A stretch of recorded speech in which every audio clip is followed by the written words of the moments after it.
สบายดีพี่น้องมัจจุกูสู่คนวันนี้อ้นก็มาจามลูกชิ้นพี่น้องจามลูกชิ้นเตรียมออกไปขายเราพี่น้องเนาะมื้อนี้ขอกะมีคนมาเมาห่อสมข่อย28ห่อพี่น้องเลยก็ขอบมกขอบใจหลายๆเด้อพี่น้องเด้อขอบใจนกพี่น้องเพราะว่าเพิ่นสิพี่น้องบอกพี่น้องของเราหั่นแหละเขาสิเฮ็ดบุญเราพี่น้องเนาะเพิ่นก็เลยสิไปแจมน้ำเพิ่นว่าไปเฮ็ดน้ำแล้วก็สิเฮ็ดผ้าขาวหาแม่เราก็อยากได้ห่อสมนะไปใส่ผ้าเข่าเอาพี่น้องเนาะพ่อแม่เราก็หมักกินแล้วว่ะก็เลยสิซื้อไปไว้กินแน่เอาไว้ใส่ผ้าเข่าเห็ดบุญหาแม่แน่เนาะพี่น้องเนาะเพิ่นก็เลยเมาเมดแล้วเพิ่นก็ขายน้ำแน่พี่น้องเอ้ยมีคนซื้อก็ขายต่อพี่น้องเอ้ยกินราคา2-3 พันก็เอาเพิ่นว่าเนาะก็ขอบมกขอบใจหลายๆเด้อนกเด้ออ้นก็ขอให้มีสุขภาพร่างกายแข็งแรงมีแต่ความสุขความเจริญขอบพระคุณหลายๆเด้อเด้อได้พี่น้องเมาสมปลาให้ก็เลยบ่มีสมปลาขายมื้อนี้พี่น้องเอ้ยเพราะว่านกเพิ่นเมาเอาไปหมดแล้วเนาะพี่น้องเนาะการขอสิขายกับมื้อนี้หั่นขายฮอทดอกมีฮอทดอกลูกชิ้นเด้อพี่น้องเด้อแล้วก็ปิ้งหัวใจปิ้งลีนเนาะพี่น้องเนาะมื้อนี้สมปลาบ่มีเพราะว่านกเมาไปแล้วเนาะพี่น้องเนาะมื้อนี้ก็สิซ่าแน่พี่น้องออกไปขายค่ะแปลงใดเพสารวนบ่มีน้ำใส่พี่น้องเอ้ยสารวนโทรหาบอเต้ให้บอเต้มาเฮ็ดเวียกเครื่องมือแล้วมาแปลงใดมาเบิ่งใดน้ำบ่มีน้ำใส่ใครแต่ว่ามีน้ำในถังเป่งในถังไว้อยู่เอาสั้นนี่โอ้ยบ่มีน้ำเลยคือสิบ่ได้เฮ็ดเครื่องขายพี่น้องเอ้าอยากล้างเครื่องล้างของก็บ่มีน้ำเด้พอดีจุดจับจูดเลยพี่น้อง4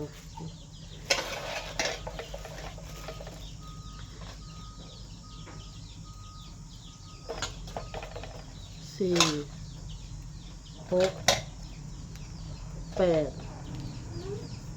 10 2 4 6 8 22พี่น้อง22ไม้เนาะคือว่าอ้นก็ได้กำไร30,000พี่น้อง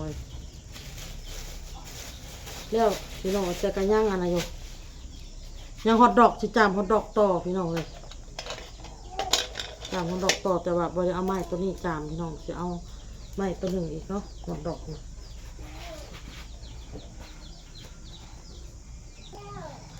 มันยังมาต่ออันนี้ก็ล่างแล้วเรียบร้อยเด้อพี่น้องเด้อทำการล่างแล้วเรียบร้อยก่อนอื่นกาคลิปนี้ก็อยากมาแจ้ง FC นำเนาะพี่น้องเนาะแล้วก็ข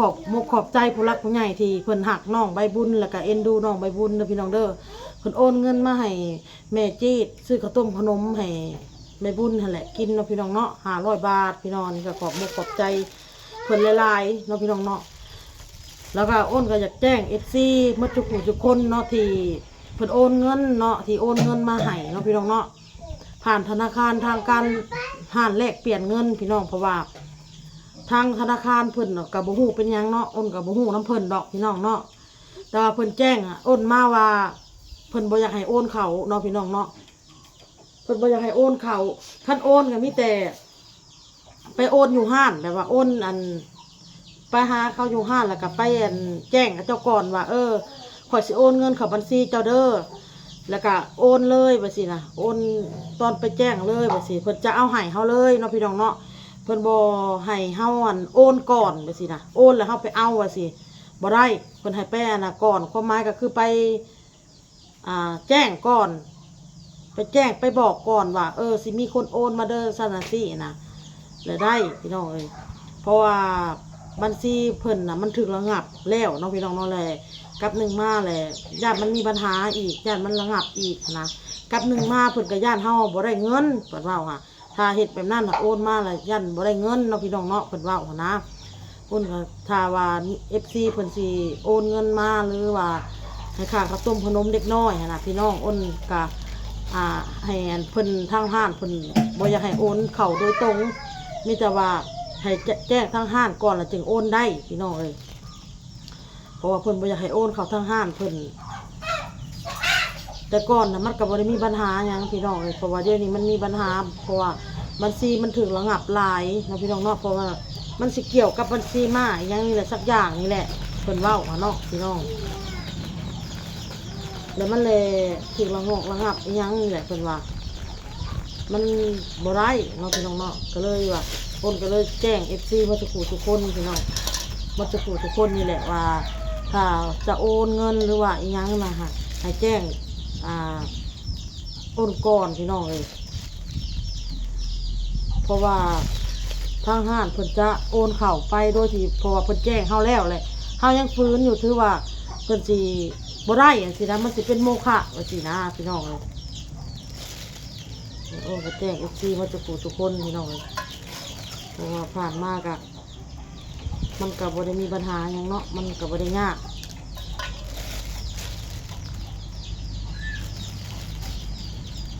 เชื่อไก่ขอบมุกขอบใจหลายๆผู้รักผู้ใหญ่ที่เพิ่นเอ็นดูน้องใบบุญหลายๆเด้อขอบคุณหลายๆเนาะให้เพิ่นมีสุขภาพร่างกายแข็งแรงเป็นโศกเป็นหมานเป็นร่ำเป็นรวยกว่าเก่า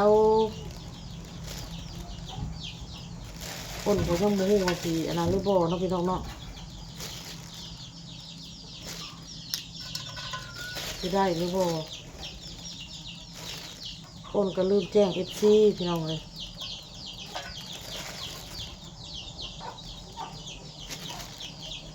เชื่อตัวแม่จีพี่น้องเราฮ้อนคนก็เลยแจ้ง FC เด้อมาจะขู่ทุกคนพี่น้องเลยขอบคุณขอบใจหลายๆที่ซัพพอร์ตเด็กๆพี่น้องเลยค่ะข้าวต้มขนมเด้อขอบคุณหลายๆฮ้อนเอ้าได้กะเพพี่น้องเอ้ยบอกเต้ยังไปหาสร้างพอเราเมื่อยเห็ดเลยปั๊มนั่นได้ก็ยังบ่ได้ไปหาสร้างมาเบิ้งเหมือนเนี้ยอุดหนุนนกเพิ่นอุดหนุนสมเฮากะสิอุดหนุนเพิ่นอยู่พี่น้องเอ้ยเหล้าสันมีเลื้องมีเพ้อมีข้าวเปียกมีข้าวปุ้นนะพี่น้องเนาะเราสั่งมาขายค่ะเอากระสิอุดหนุนคือการพี่น้องเลยอุดหนุนมาไว้เก็บกินนี่แหละ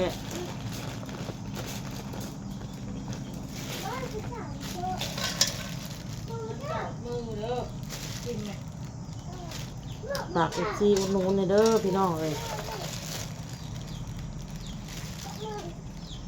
เรากะเอาเครื่องขายข่อยไปโปรโมทขายต่อข่อยก็เอาเครื่องขายเรามาโปรโมทขายต่อพี่น้องเลยกินกำไรกินเปอร์เซ็นต์น้ำกันเนาะพี่น้องเนาะ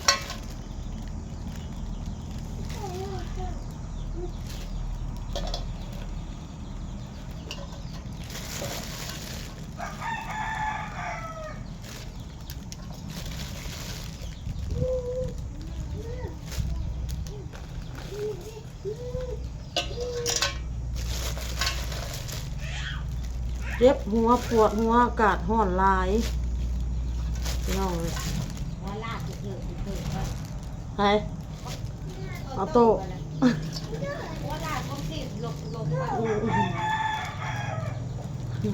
จะเผาออโต้หัวล้านพี่น้องขี่รถไปนะพ่อผมสิสลบเดี๋ยวยืนยาวยังไปอยู่ไปนี่แต่พ่อแล้วแม่นี้มันแตกเลยก่อนไฟแตกมาเลยเส้นหาบ่เราสิมาเปลี่ยนให้บ่มันมาอยู่มีแต่จะเป็นอย่างนั้นขาดเลยนี่น่าจะเป็นแฟนน้ำอะไรนี่มันนี่บ่ได้ใช้เป็นพอแล้วถ้าเจอแล้วแตกมันบ่มีคนเปลี่ยนเราไปอยู่ห้านบ่เราไปวันเสาร์มีแต่คนจุดฟ้าเนี่ยมือจะไปเอามาเป็นตอนเที่ยงก่อนที่เลิกของว่าอยู่ไม่ขาดก็ตัดเงินอยู่แล้วนี่มันจะได้เงินคน2 ล้าน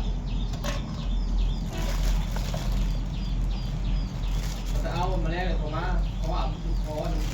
อ เขาซื้อมาใส่เลยบ่ได้บ่ บ่ได้มันมีกระแจหันของมันต่างหากมันสิชุบเข่าอันนั้นหันล็อกมันอีกกระแจตัวล็อกเข่าต้องหยุดมา โอ้เฮ้ยเขาซื้อมาให้เบิ้ลเฮ็ดให้ โตมันรู้แต่ธรรมดา ไอ้เบิ้ลเราเฮ็ดเป็นแม่นแหละ โตมันรู้ เดี๋ยวโทรหาไอ้เบิ้ลเอาพี่น้องไอ้คลิปนี้ก็ลาไปก่อนเด้อพี่น้องเด้อก็ไอ้คลิปหน้าพี่น้องบ๊ายบายขอบมุกขอบใจ FC เพิ่นสุขุทุกคนที่เข้ามารับชมรับฟัง ไป พี่น้อง หาโมง บ๊ายบาย โมง